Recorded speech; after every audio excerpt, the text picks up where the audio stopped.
How's it going? Welcome to the Green Machine post-match reaction. Norway have won 2-1 in what can only be described as a very flat Lansdowne road here. Lads, really just nothing positive from that. My personal opinion, I don't think we've learned anything really from that. Just the same old, same old. We picked our most senior team that we could pick. Well, Stephen Kenny did. And we basically got schooled by Norway's third string side. It finished 2-1. It could have been 3, could have been 4-1 at times. Wasn't for Gavin Bazunu pulling off a few smart saves and a few last-ditch tackles. Could have been 3-0 down at half-time. I'm not happy with it. And I'll shut up for a moment. Just also, guys, if you're watching on YouTube and Facebook, you're probably still leaving the stadium. All 41,000 of you. Have your say. Leave a comment. Get involved. Tell us what you think of it. Tell us what you think of that. Really. So we got Nick looking great there, and we got Brían in his lovely orange shirt. Brían, we'll start with you. We heard enough of Nick earlier. What do you make of that? I think this is the most disappointed I've been with Stephen Kenny in his entire tenure. And I'm a massive advocate of Stephen Kenny and what he's trying to do. But I really thought today, earlier on today, I was thinking about, okay, what kind of team is going to be put out? And you can look at, there's obviously a lot of players who have been introduced under Stephen Kenny into the senior fold properly. Collins, O'Shea, Bazunu, Obafemi. But I was just kind of hoping for something a little braver today. This game is completely meaningless. And obviously so is Sunday, and maybe he's going to play a very experimental side on Sunday. But Malta obviously are extremely poor. He doesn't have an experimental squad. And he does. You could have played small bone. You could have played a different formation, maybe gone with Ferguson from the start and played in that 4-3, maybe played Ogbene and Obafemi together, but he didn't. I didn't think Robinson and Obafemi really worked. But maybe I would have liked to have seen Robinson, Ogbene and Obafemi play at the same time in a front three and see what we could do there. Let's try out something. I think you do also have to look and say, right, you can say it's Norway's third string team and it's our most senior team. I probably is, but I think the way that Norway actually move the ball is far superior to anything that we're really capable of. And when you've got a player of the quality of Odegaard, and even right at the end, Odegaard got the ball just on the edge of our box, and he kind of looked up as if to shoot, and then was like, actually, you know what, I'm just going to turn, hold on to the ball for a little bit here, pass it around, get it back, move it over here, and you're going, right, the quality, the level that he's playing at, and has been playing at all season, is far above anything that we currently have. So, I mean, they do play very, very nice football, in fairness to them. But I was very the intensity of our play at times was dreadful, and I just didn't really understand why. It's not like it's an end of season friendly. It's a mid-season friendly. It's a mid-season, friendly where actually these two games, let's go out and try something. Let's be attacking. Let's be interesting. There was maybe the first 20 minutes or so, up until we scored of the second half, we played. There was a good bit of intensity. There was a bit of creativity in there. But overall, I was just very kind of left a bit. And worst of all, we never really concede goals from set pieces. And to lose 2 poor goals from set pieces, very, very that hurts. I mean, there were 2 very sloppy goals. I mean, John Egan for the first one I thought was very bad. He was kind of ball watching. I wanted to blame Calmadouta so much just to piss off Martin, but I couldn't. Egan was ball watching, and obviously the mistake from Nathan Collins, and that's an error that happens. He's young, he'll learn from it, we hope. But to be honest with you, lads, we were watching Calmadouta there, and it was so bad that he was so static. He was so he literally, there was no movement from him, and everything kept going back, and I just thought it was really bad. And we were saying, just that's the way he is. He's too conservative. You want your wing backs to be bombing on. That's the whole point. Be adventurous. Take a chance. All right, you lose the ball. You got cover. That's what happens. Try to win the ball back. That's how you play. There was none of that. No adventure. It wasn't working on the 45th minute. And it really wasn't working on the 45th minute. And I thought to myself, now he's not going to change this until the 75th. Could have changed it. That was an issue for me though, and that was a real. I've obviously, as I've said, and I've been on here before. I've been a massive advocate of Stephen Kenny, and I'm a massive fan of what he's trying to do and his style. But I was really, what the biggest criticism I have of him as an actual in-game manager is his use of substitutions. And tonight we're 65. I think we equalized like the 68th, 69th minute. We're 65 minutes into a home friendly, the last game of the year. There's a pretty big crowd there. How has he not made a single sub? Why are we not trying? That has been his biggest. That has been his biggest. That is my biggest blame to Stephen Kenny here. His own game management. He doesn't use substitutions. Look, it hasn't changed. There's no cuteness about this Ireland team either. Like, you have to be cute at international level. You have to be a little bit mischievous, and you have to. Sometimes it's about getting away with one, and like Roy Keane would always say, like, get away with one in the first minute kind of thing, unless you're Steven Gerrard. But that sort of cuteness that you bring, certain things can't get away with modern day football. But give the crowd a lift. There was no lift. The only time we had a lift was actually it was a trilogy of errors from the Norwegian side, where one was a deflection off one guy, and it almost went in. It was almost an own goal, and that got the crowd going. And all of a sudden, there was a bit of lift there. There was nothing. There was none of that. It was too conservative. Yeah. It was played like an end of season friendly. I think the big problem, sorry to cut across you, Dave, and Brían kind of alluded to it as well. Like, the difference in play, I think we had 65% possession at half time, but it was all very static. It was all very basic. No movement. Malumbi and Brown are so limited. I mean, it's 5-yard passes for them. And Brown, he's after when Alan Brown gets man of the match, look, he scored a screamer of a goal, and we spoke about his goal scoring abilities. But when Alan Brown is walking away with the man of the match award, there's something seriously wrong. Because, I mean, as I said, 5-yard passes backwards, so many passes amongst our back three. There was no penetration. There was no playing it through the lines. No. And that's what Will Smallbone actually gives you. But we're never going to know if he can do it at international level unless he plays in a game like this. We have learned nothing from this game. We've nothing. And I mean, but like, and you kind of said it, Dave. I know you disagree a little bit, Brían, but I mean, apart from Smallbone and Ferguson, you don't have much of an experimental team there because the midfield was poor. And as I said, I'm looking at people praising Malumbi and people praising Brown.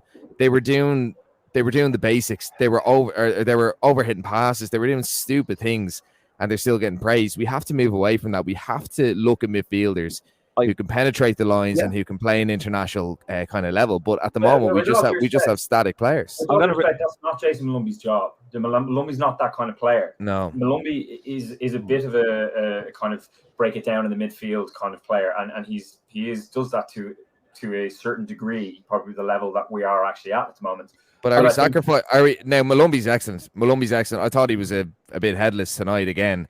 But are we sacrificing something by having someone like Malumbi in there, or do you play Malumbi and Cullen a bit deeper, and then have someone who can penetrate the lines a bit further forward?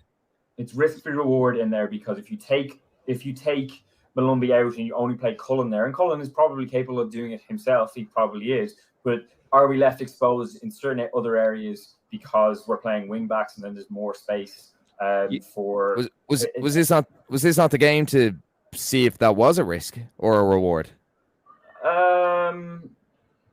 Potentially, but I think I do understand in a way. You do also have to say, right, we're building towards our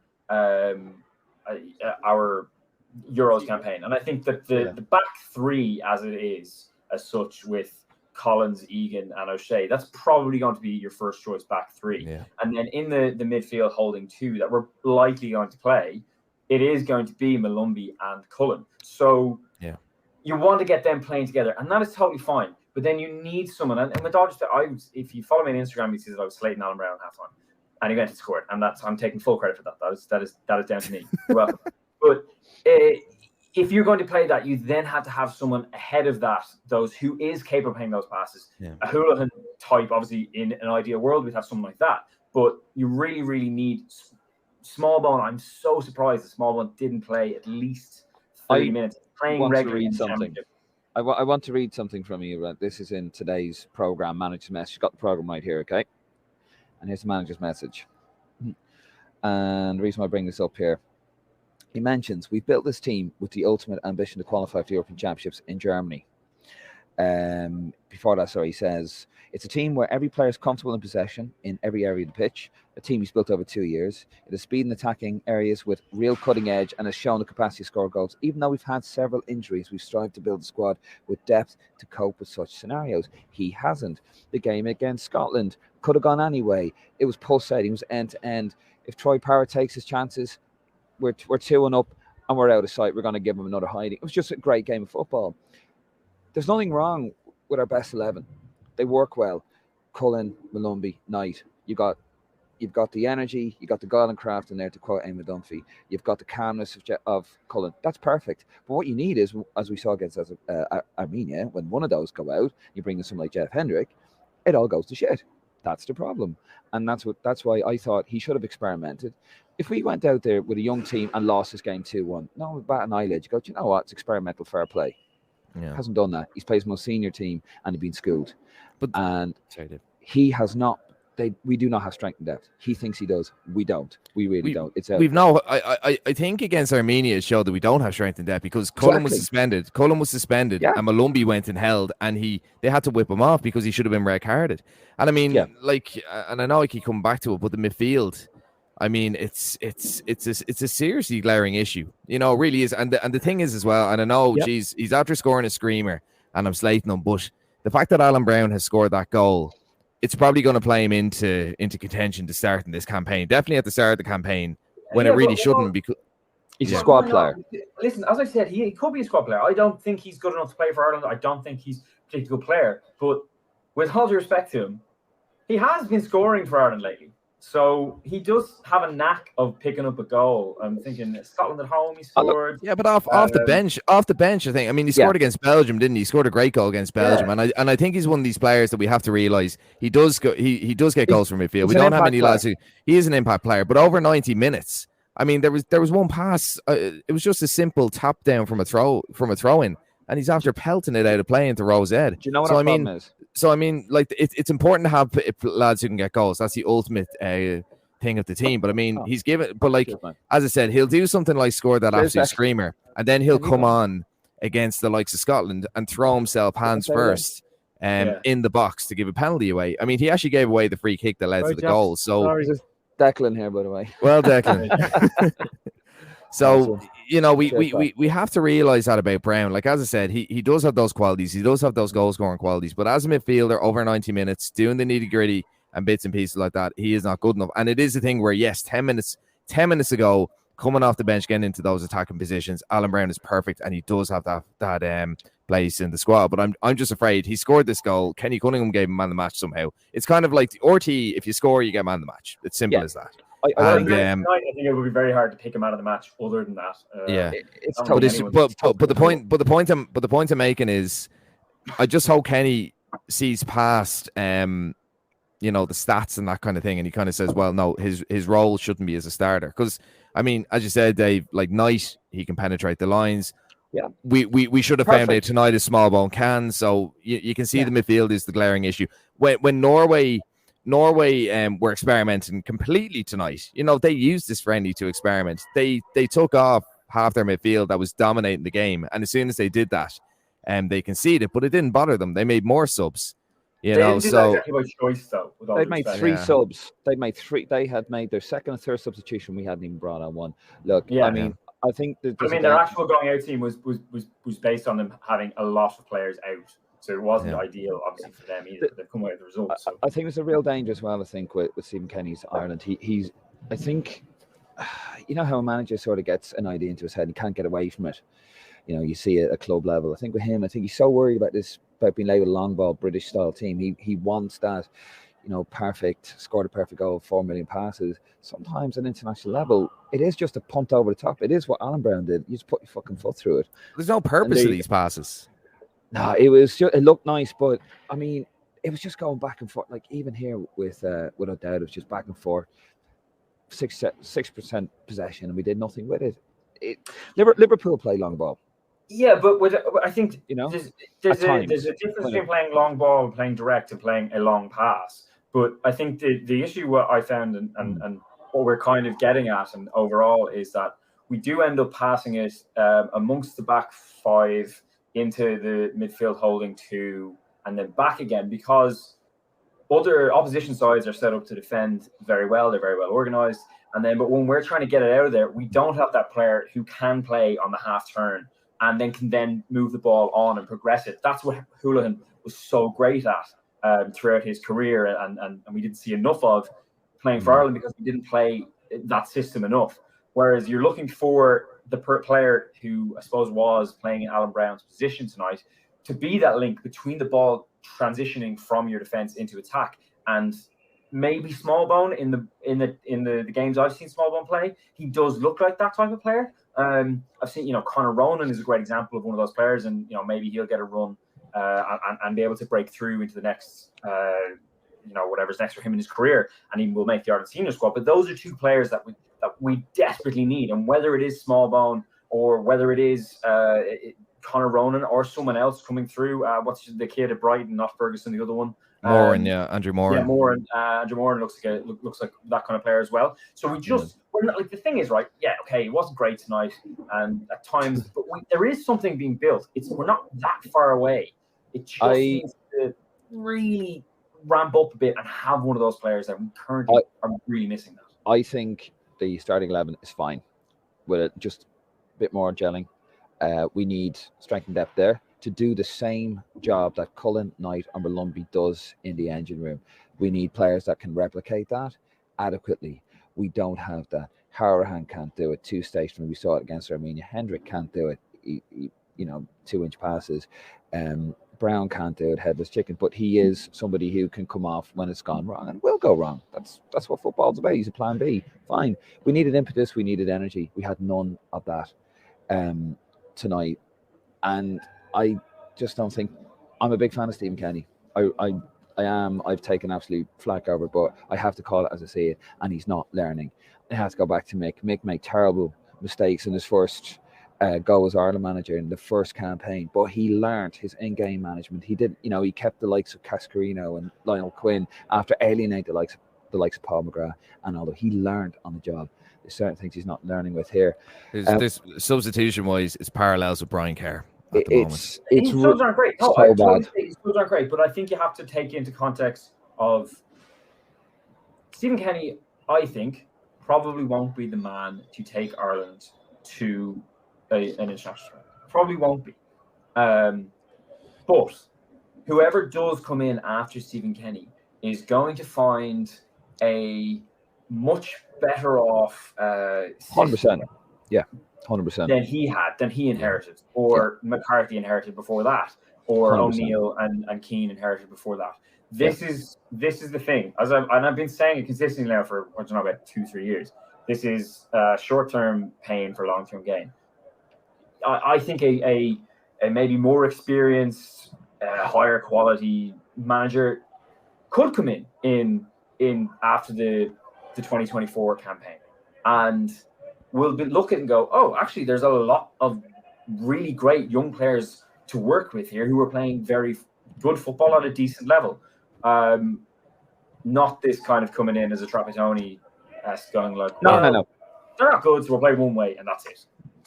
The project is sound. Whether Stephen Kenny's the man to take that to the next level, the project is sound. What we're trying to do is the right project. Like, absolutely do not want rocks. As I said, rockstar managers and rockstar wages. Lads, let's get into the comments there. We've vented our spleen enough as it is. Actually, rugby posts are going up here at the moment. Is there a match on the weekend? Sunday. Australia, is it? Australia. I'll be in Malta, lads. I'll be in Malta watching the real football. Right, let's get into it. Shane Davitt. Predictable formation didn't give youngsters a chance. Fans crying for Ogbeni and Oba together on the same pitch. Interesting. Lots of pace and power there. But yeah, totally agree there, Shane. Just picked his most senior team. Depressing. Dave McGuinness, awful 60% on possession again and not testing the goalkeeper. Fair. No, Michael Murphy. Stephen Kenny's the best League of Ireland manager we ever had. Yep. Fair enough. Absolutely, yeah. Pat Malloy, they played well except for set pieces. I don't know. I thought it was very bland, as we've just discussed at depth. Shane Davitt, Kenny has lost the plot, doesn't understand the idea of a friendly. Try different players, give youngsters a cap so they don't play for England. I take it you're talking about Will Smallbone, obviously dual international cousin, William, as Martin likes to call him. Yes, he is a dual national. He is currently on loan at Stoke in the Championship. He is a Southampton player. God bless you. Sorry. Nice one. Sorry. Mr. Accomplice. There you go. Top man. When I take over the world, I shall remember you. Good man. Nice one, Declan. Sorry, yeah. Basically, yes, Will Smallbone playing for Southampton. Let's be honest. If he does well at Stoke and he gets a chance at Southampton, especially under a new manager, we could have another Declan Rice situation again. That is just the way it is. And I'm not saying we're going to have that in the back of tonight. That would be mental, but he needs to. Will Smallbone, lads, I think we're in agreement, has to start on Sunday, doesn't he? It doesn't really matter, though, in terms of getting an England cap. He can play on Sunday and still play for England. Yeah, and he's 3 competitive caps. I know, now, isn't it? But if he doesn't... No, I mean, I don't mean... You mean integrate? You mean giving them the kind of... Yeah. Well, I mean, bring him in, yeah. If he doesn't start against Malta, I think that could be a start. But anyway, we won't get into that. I don't think he's on England's radar at the moment anyway. But not at the moment. But Declan Rice wasn't either. And, well, Jack Grealish always was. But Declan Rice wasn't until, he started doing well for West Ham. So, and he got in, I think, didn't he? Like these young lads get in with an injury or a break or whatever. And that's all it takes. They show what they can do in the Premier League. Oh, this guy.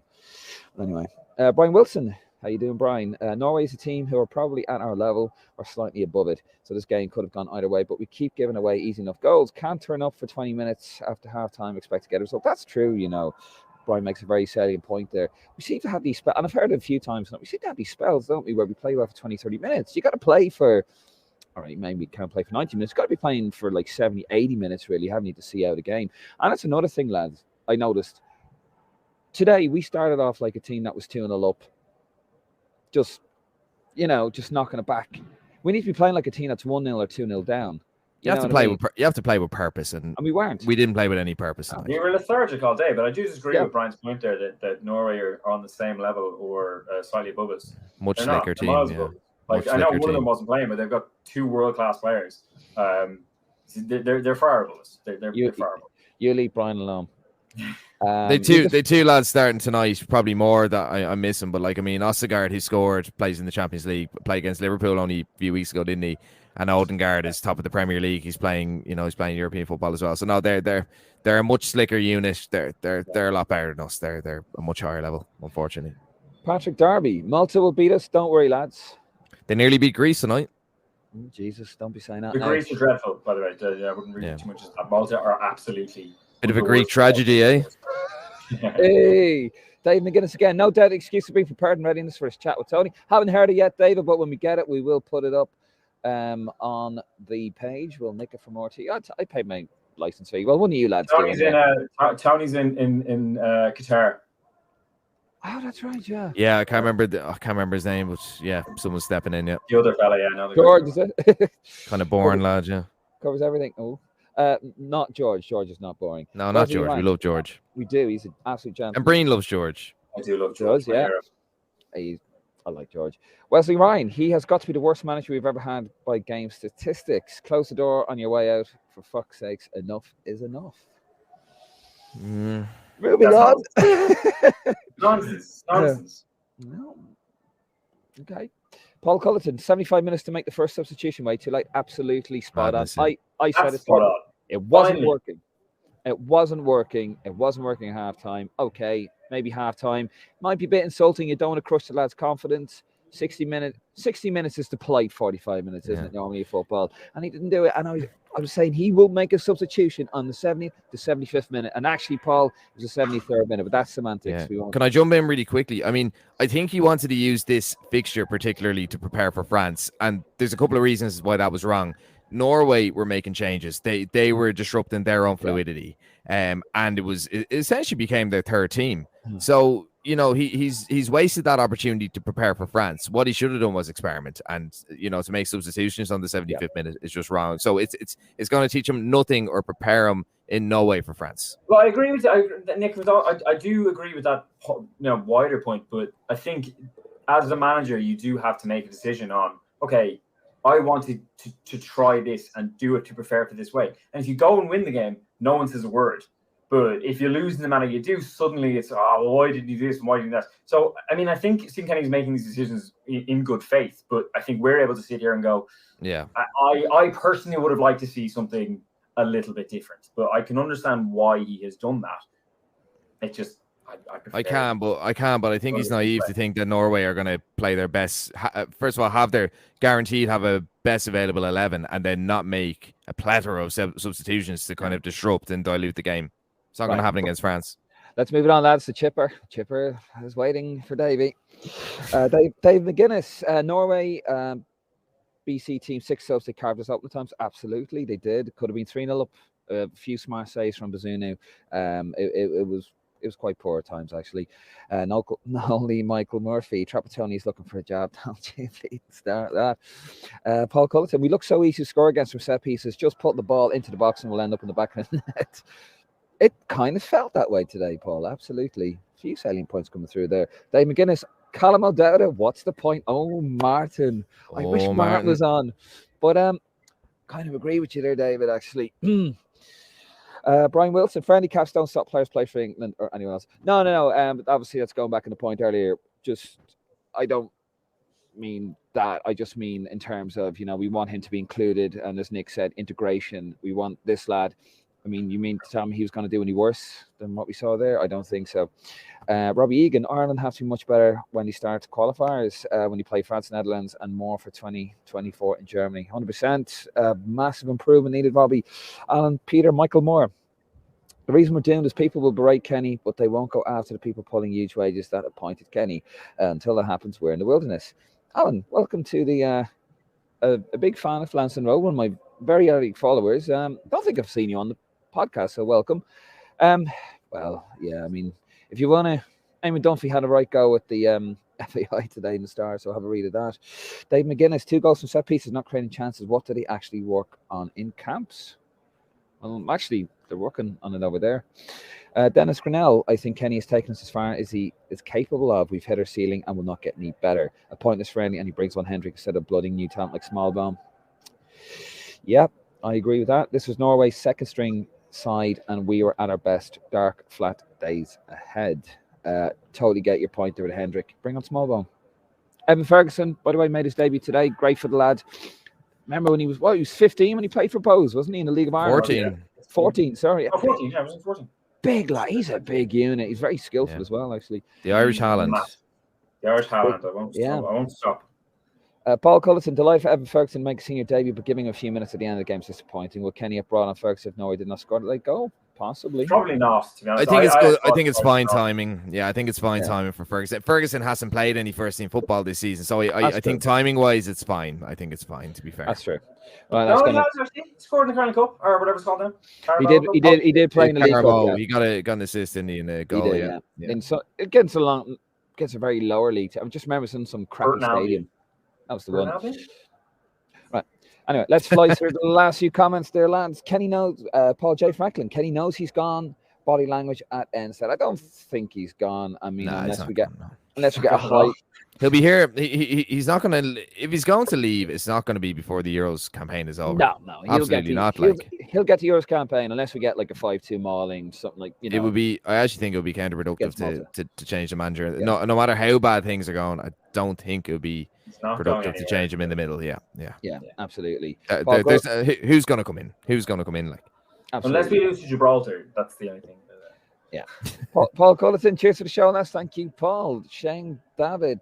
Kenny is a bit of a village idiot, stuck in his ways, too predictable. Ooh, strong stuff. I will be concerned that teams will look at us and think that there isn't much of a plan B. I will be concerned about that. There is no plan B. That's the problem. And I think sometimes you have to play I mean, I'm all for playing your own way. I mean, Brían, you might agree, like Liverpool kind of they play their way and they don't really give a shit about the opposition. They play a direct way and it works for them. Maybe not this season, but it works for them generally. With Ireland, if we keep playing the same way and we become predictable, teams are just going to tear us to shreds. Absolutely. Well, I think when we go to play France away and the Netherlands away and even them at home, we're not going to play like the way we did tonight. Not in terms of actual play, but I mean the style and the formation is going to change based on. Probably be more direct. That's what you have to do. But I think what in general I think he's trying to do is instill a system that we can play against teams. Obviously, we've been very unlucky about drawing France and the Netherlands. But say you draw I don't know, a Scotland or someone in as a second seed, you think, right, well, we can actually go and play against these and see what we can do. But we're not going to play that way against France or the Netherlands. Okay, let's fly through the last few comments. We're going to wrap this one up. Dennis Grinnell, if the FAI had any balls, he'd roll the dice and replace the manager. Roll the dice is the roll the dice. That's been a fucking issue for the last 30 years. Yeah, no. Since Mick in 2000. Let's take a gamble. You know what? I'm going to ring up UEFA and get our TV rights money 5 years in advance. Let's roll the dice. No, he didn't actually plan. Fair enough. Shane David, get Sean Dyson. Oh, jeez. No, Del Hart, bringing Hendrick on said it all. Very depressing end to another pretty disappointing year. Fair point. Shane David, Mulumby is the Irish Kante. Noel Houlihan, muck. Tony Kelly, can't disagree. Tony Kelly, League of Ireland, better bet this group, not good enough. Noise levels reflects crowd in attendance. Very quiet tonight, tells its own stories. Nothing to get excited about, to be fair. Darren O'Grady, too many basic errors, not enough attacking class. Errors must be eliminated. Can't do much about a lack of class, so look at how to make up for this. Move ball quickly, better set pieces, etc. Fair. Yeah, Darren, can't disagree with that. Brian Wilson, Kenny Cunningham's the worst performer of the night. Love it. Lisa wants to step Roach. You want to listen to Stephen Kelly on Sky then? It's not a great fucking not a great choice with RT, really, is it? But best bit about being at the show, lads. I'm on my own commentator. Jason Douglas, probably the worst. Jason, any relation? Jason, probably the worst manager on par. Stephen Staunton, absolute scandal to say people actually consider him the right man for the job. No, Brennan Keeshan, story, Staunton. Alan Brown shows all how to play. No positive 90 minutes ensures a certain result. Darrell O'Connor on our YouTube channel on the Dart North side bound listening in. Let's thank you, Darren. Man, Darrell. Appreciate your support as always. Kieran Boyle, the gig is up. Time to move on. Kenny doesn't have the charisma, style, imagination to advance with this team. He's out of his depth. Not entirely his fault. He doesn't have much to work with, but surely someone can get more out of this group. Hashtag bring back Gumbro. Kieran over in Florida, how you doing, Kieran? JJ Tatton, why bring on Hendrick when he could have given Smallbone a chance? Absolutely, JJ, totally agree there. Dave McGuinness again. The short-term pain argument isn't holding much water anymore. The improvement is there, but it's so minimal after 29 games to what it could have been under a more accomplished coach. Brian Wilson, Kenny implemented his plan. We have improved our play, but the progress and the point he has got us to has slowed or even stalled. I'm also a Kenny backer, but it's 2 steps forward and 1 back. But the back steps are difficult to watch. It's massive. It's massive inconsistencies. I think that's the big thing about Stephen Kenny, because like we could thump Malta, we could get a result against France, and then we could lose to Gibraltar. It's that kind of absolutely. It's the inconsistencies with Kenny rather than going backwards or anything like that. It's the inconsistencies. Cool. Darrell O'Connor off to sunny Malta in the green early tomorrow morning. Darrell, if you see, I will be over there on Saturday. I'm flying in. If you see me, give us a shout. Say hello. Mark O'Reilly, where's all the people who are saying give Kenny's the future? The silence is deafening like the Aviva. Was as flat as a Tory budget. All right, I'll give you that. Graham Farrell, how you doing, Graham? Missed the game because of a shite situation. I'm sorry to hear that, Graham. I hope you're okay. One of our biggest followers here on the pod. But my parents were at it and said it was bad. Jesus, we're going to be milled in the qualifying group. I know Rome wasn't built in a day, but fuck me, he's picking the same players that are just drifting through games. Why not play some 21s? It was a perfect opportunity to try and blow players. That has been a very consistent argument all night, and I can't disagree. Dave McGuinness, again, the other dither in his interview is painful to listen to. Have a listen to it, David, to be honest, but we will later on. John Vidler, Kenny talking absolute rubbish in RT, yet again, have a listen to it, but we will. And that's come through again. Big time. Apologies, lads.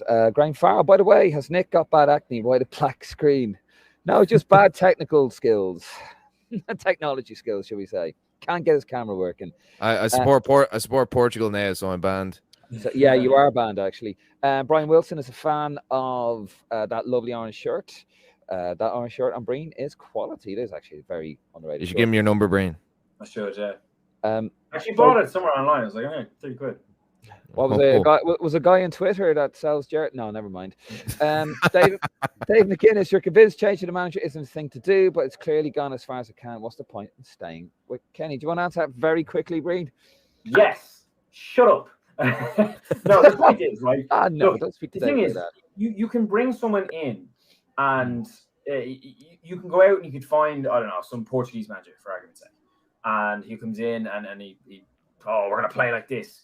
But it's a short-termism because that manager is responsible for results and results only. But you can say, but it's about, that's what the game's about.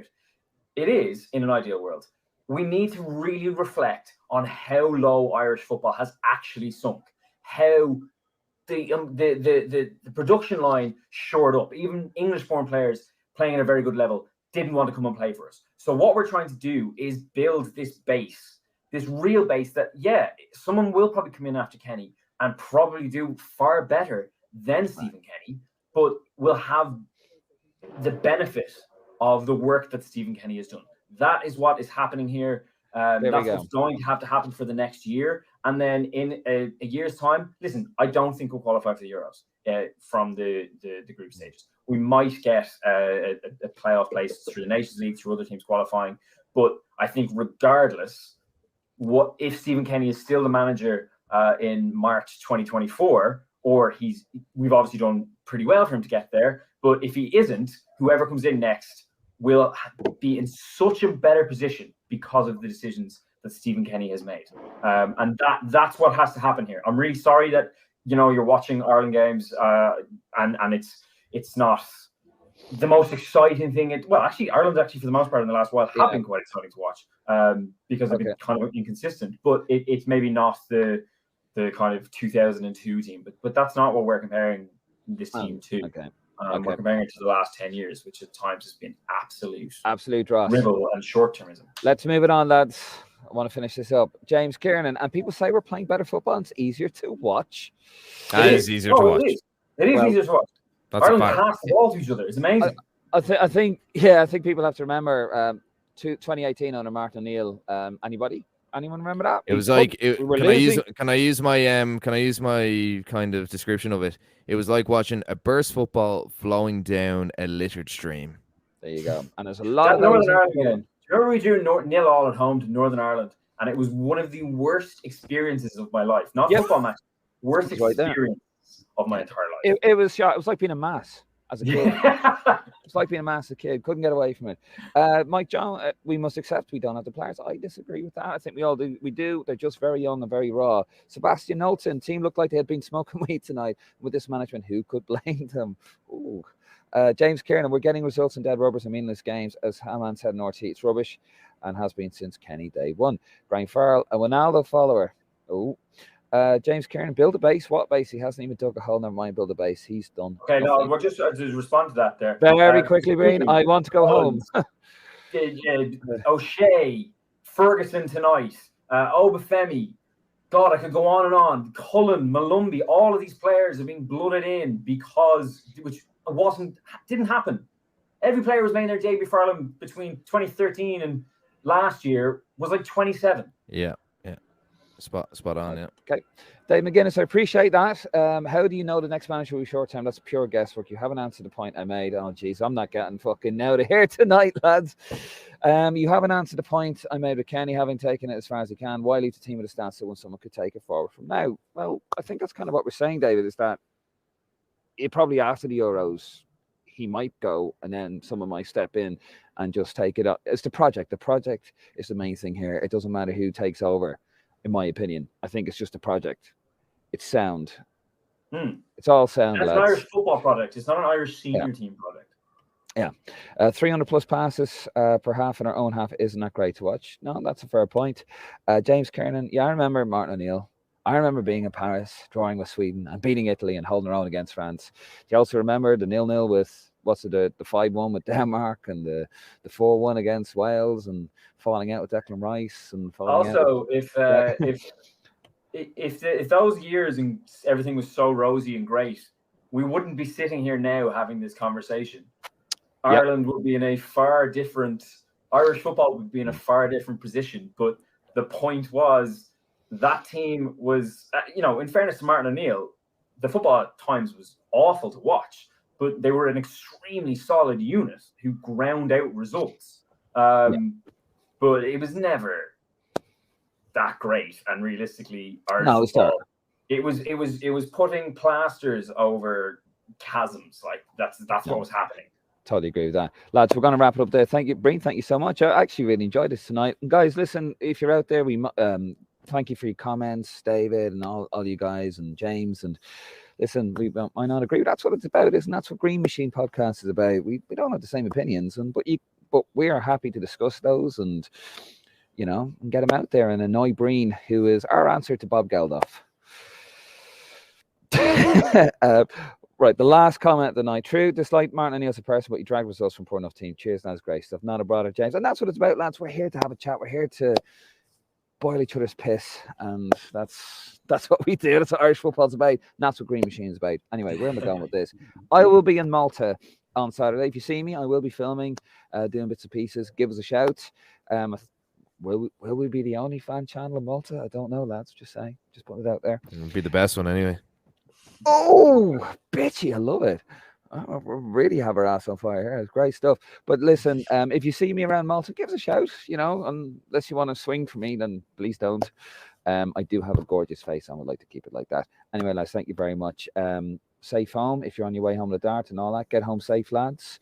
And we'll see you in Malta. And I haven't even got the fucking video lined up.